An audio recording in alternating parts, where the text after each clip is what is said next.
তার মানে একজন মুমিন যে হবে সে গুনাহ করবে না, ঠিক কিনা?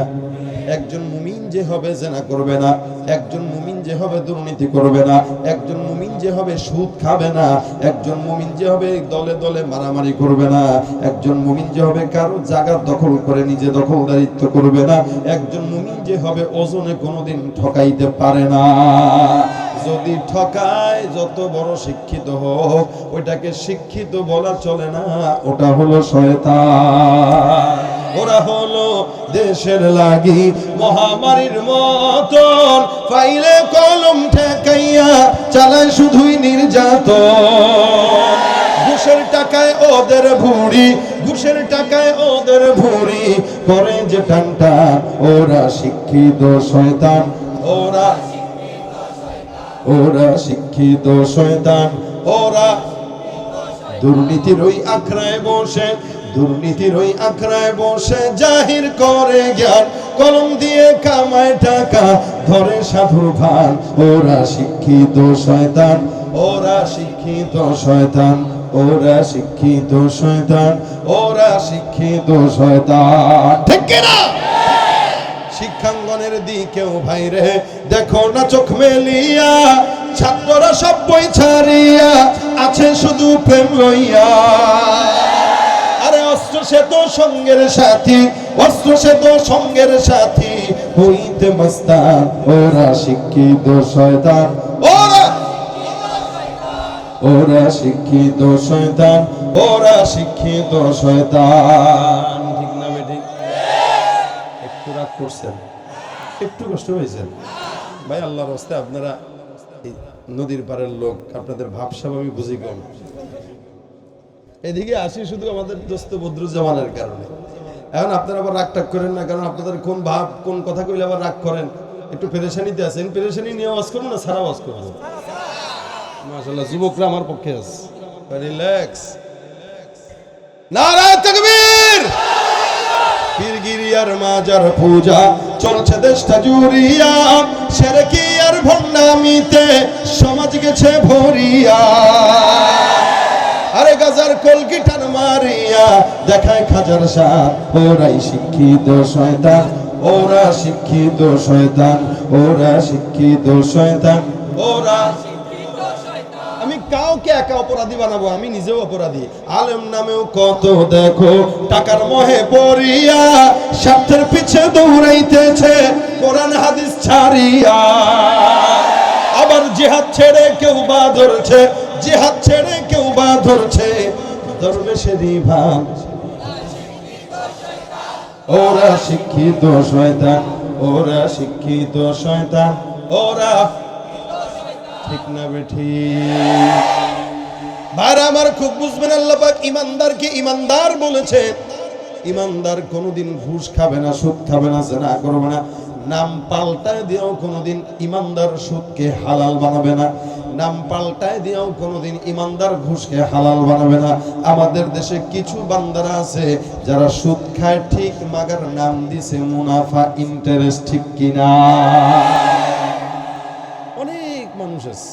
আমি মাঝে মাঝে বলি এটা যদি নাম পাল্টায় দিয়ে খাইলে জায়েজ হয়। ঘুষের নাম দিছে স্পিড মানি। কথা ঠিক না বে? ঠিক বলে কি মানি? অর্থ কি? এটা মানে যত ঢালবেন তত কাজের গতি বাড়বে, যত ঢালবেন তত কাজের গতি। নাম স্পিড মানি। মিয়া স্পিড মানি দেন মিয়া, তাহলে কাজের গতি না বাড়বে, আর নয়তো কাজ কচ্ছপের গতিতে আগায়।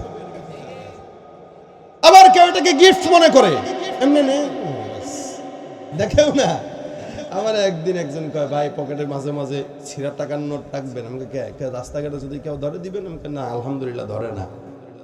ছিঁড়া নোট রাখারও দরকার নেই, আর যদি ধরেই তাহলে ইখলাসের নিয়তে তাকওয়ার সাথে তাকে হাদিয়া দিয়ে দেবো, বাস খুশি মনে। এটা যেন তার জন্য ঘুষ না হয়। কি ঠিক না? এর নাম পাল্টায় দিয়ে খাইলে যদি জায়েজ হয়, পাতলা পায়খানা যেটা হয় ওটাকে ডাইল মনে করে খায়েন, জায়েজ হয়ে যায়। ঠিক না? আজীব অবস্থা। কেন আপনারা নাম পাল্টান? বলেন যে আমি ইন্টারেস্ট খাই না, হারাম খাই। বিশাল বড় 5 তলা বিল্ডিং করছে, এখানে নাম দিয়ে দিছে ইহা অমুক ব্যাংক কর্তৃক দায়বদ্ধ। অমুক ব্যাংক কর্তৃক দায়বদ্ধ। তার মানে আমি মাঝে মাঝে বলি এটা তো সরায় দিয়া লেখা দরকার, এটা অমুক ব্যাংকের থেকে সুদের টাকার বাড়ি। আরে কথা বুঝেই না এরা। এটা দিন কেন দায়বদ্ধ মানে কি? একটা মানুষ দেখলে বুঝে না এটা সুদের টাকার বাড়ি, তা আপনি লেখা দেন সরাসরি ইহা একটি সুদের বিল্ডিং। কি বলেন? তাহলে ইমানদাররা অন্তত সুদের বাড়ির থেকে বেঁচে থাকবে। হায় ভাই, তাকওয়া কি জিনিস দেখেন। যত আবু বকর সিদ্দিক উনি একদিন বসে আছেন, সুন্দর করে উনার একটা খাদেম ছিল, খাদেমটা খাবারের কিছু অংশ নিয়ে আবু বকরের সামনে হাজির হয়ে গেছে। সিদ্দিক আকবর আবু বকরকে ডাক দেয়া বলে, আবু বকর, আমার কিছু খাদ্য আমার কাছে আছে, তোমাকে হাদিয়া দিলাম, খাও। আল্লাহ নবীর সাহাবী আবু বকর রাদিয়াল্লাহু তাআলা আনহু সুন্দর করে খাবার গ্রহণ করলেন। উনি তো জানেও না এটা কিসের খাবার, হাদিয়া পাইছে তো খাইছে, হাদিয়া তো পাওয়া খাওয়াই যায়। বেচারা খানা দানা শেষ করে ডাক দেখো, হুজুর এটা এই খানা কোত্থেকে আসছে জানেন? কে বলতেছে? আদম। কি বলতেছে? কি বলতেছে? খানা কোন থেকে আসছে জানেন? মনে করেন আপনি ভালো একটা জায়গা থেকে খাবার আইনে আমরা খাওয়াইলেন, আর আপনি তো আরামের সাথে বলতেছেন, হুজুর এটা কোন দোকানের খাবার জানেন? মিষ্টি কোন দোকানের? অমুক ঘোষের থেকে মিষ্টি। এখন আমি তো মনে করেন ওইটা খাবো না বা আমার রুচি যায় না, আর আপনি আনছেন, যাক আনছেনই, কিন্তু আপনি আমাকে খাওয়াইছেন, আলহামদুলিল্লাহ ভালো কথা ছিল, কিন্তু বলার পরে এখন আমার একটু খারাপ লাগতেছে যে আমি তো চাইছিলাম মুসলমানের থেকে কিছু খাবো। এখন এটা আমার জন্য খাওয়া সমস্যা না, হারাম না, কোনো কিছু না, কিন্তু তাকওয়ার খেলাফ, এতটুকুই কাজ মনে করেন। সিদ্দিক আকবর আবু বকরের কাছে আসছে, খাবার দিছে, বেচারা ডাক দিয়া বলে, হুজুর খাবার এটা কোন জায়গার জানেন? আবু বকর ডাক দিয়া বলে, না জানি না, খাবার কোন জায়গার? ওই খাদেম ডাক দিয়া বলে, হ্যাঁ আবু বকর, আমি জাহেলি জামানায় যখন ইসলামের ছায়াতলে আশ্রয় গ্রহণ করি নাই, ওই সময় একটা বাটপারি করছিলাম একজনের লগে। কি বাটপারি করছিস? আমি তো গণক ছিলাম না, কিন্তু একজনকে বলছিলাম আমি গণনা পারি। তার হাতটা দেখে আমি আন্দাগুন্দে বাইরে ভাই আপনার কপালে এটা আছে। আল্লাহ মেহেরবান গাধা পালোয়ান, একটা কথা আছে না? কথা বোঝে না? আল্লাহ মেহেরবান মানে আল্লাহ তারে কোনো মতে দয়া করছে, হে গাধা পালোয়ান হয়ে গেছে। পালোয়ান হয়ে একেবারে আমি আসলেই পালোয়ান, কিন্তু সে তো মূলত গাধা।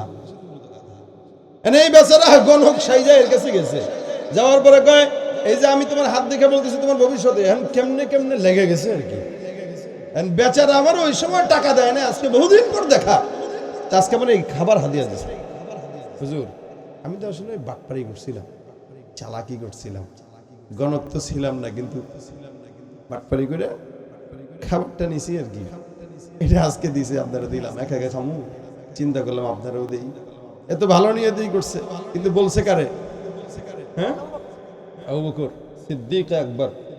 রাসূলকে যদি আল্লাহ পাক না পাঠাইতেন, বুঝেন সিদ্দিক আকবর আবু বকরের সম্মান কেমন। রাসূলকে যদি আল্লাহ না পাঠাইতেন তো রাসূলের জায়গায় আবু বকরকে মুহাম্মদুর রাসূলুল্লাহ হিসেবে পাঠাইতেন। আর রাসূলকে যদি আল্লাহ পাক পাঠানোর পরে কোন নবী পাঠাইতেন, সেটা পাঠাইতেন হযরত ওমরকে। সম্মান দুজনের কম না বেশি? আবু বকরকে বলতেছে বাটপারি করে খাবার আমি গ্রহণ করছি। আবু বকর ডাক দিয়ে বলে, ইন্না লিল্লাহি ওয়া ইন্না ইলাইহি রাজিউন। করলি কি তুই? এটা বাটপারি করা খাবার তুই আমার কাছে দিলি? না না, এটা খাওয়া যাবে না। আমি সিদ্দিক আকবর আবু বকর, আমি অনেক সম্মানিত বোধ করতেছি, অসম্মানিত বোধ করতেছি। আমার মতো একজন পয়গম্বরের সাহাবী 2 নম্বরই করা খাবার কোনোদিন পেটের মধ্যে রাখতে পারে না। আল্লাহর নবীর সাহাবী সিদ্দিক আকবর আবু বকর রাদিয়াল্লাহু তাআলা সুন্দর করে হাতটা গলার মধ্যে ঢুকায় দিয়া নগদের উপরে বমি করে এলাকার মধ্যে পুরো সমস্ত জিনিস ভাসায় দিয়া কয়, যা হারাম যেটা খাইলাম ওটা পেট থেকে বের করে দিছি। আমার তো বিশ্বাস আলহামদুলিল্লাহ আমার আবু বকরের দেহের মধ্যে এক বিন্দু হারাম নাই। যা খাইলো সব গলার ভিতরে আঙ্গুল দিয়ে বমি করে বের করে দেয়। এমনি এমনি তো সিদ্দিক আকবর হয় নাই। আল্লাহ পাক রব্বুল আলামিনের কোন বান্দাদের মধ্যে যদি সিদ্দিক দেখতে চাও, অন্য কোন মানুষের দিকে নয়, একমাত্র আবু বকরের দিকে তাকাইলেই সিদ্দিক কাকে বলে বোঝা যায়। সুবহানাল্লাহ। लक़ब सिद्दीक़ बन जाए, सदाकत हो तो ऐसी हो, मज़ारों गार के साथी रफ़ाकत हो तो ऐसी हो। আল্লাহু আকবার। এটা হলো আবু বকরের তাকওয়া। আল্লাহ পাক ডাক দিয়া বলেন, ইয়া আইয়ুহাল্লাযীনা আমানুত্তাকুল্লাহ, হে ঈমানদার, আমি রব্বে করিম তোমাদেরকে ঘোষণা করলাম, জমিনের মধ্যে তোমাদেরকে মুমিন বলে সম্বোধন করেছি। এই মুমিনের পরে আমি রব্বুল আলামিন তোমাদেরকে ঘোষণা করলাম তোমরা তাকওয়া অবলম্বন করো, কারণ আমি জানি একজন ইমানদার হওয়ার পর গুনাহে লিপ্ত হয়ে যাবে, একজন ইমানদার হওয়ার পর জিনায় লিপ্ত হয়ে যাবে, একজন ইমানদার হওয়ার পরে দাড়ি কেটে ফেলবে, একজন ইমানদার হওয়ার পরে হাজারো অন্যায় করবে। এই বান্দা ইমানদার যেন অন্যায় করতে না পারে, যার কারণে আমি আল্লাহ তোমাদেরকে সবক দিয়ে দিলাম, ইত্তাকুল্লাহ। জমিনে কোন নেতার ভয় নাই, একমাত্র দিলের মধ্যে ভয় থাকবে কার?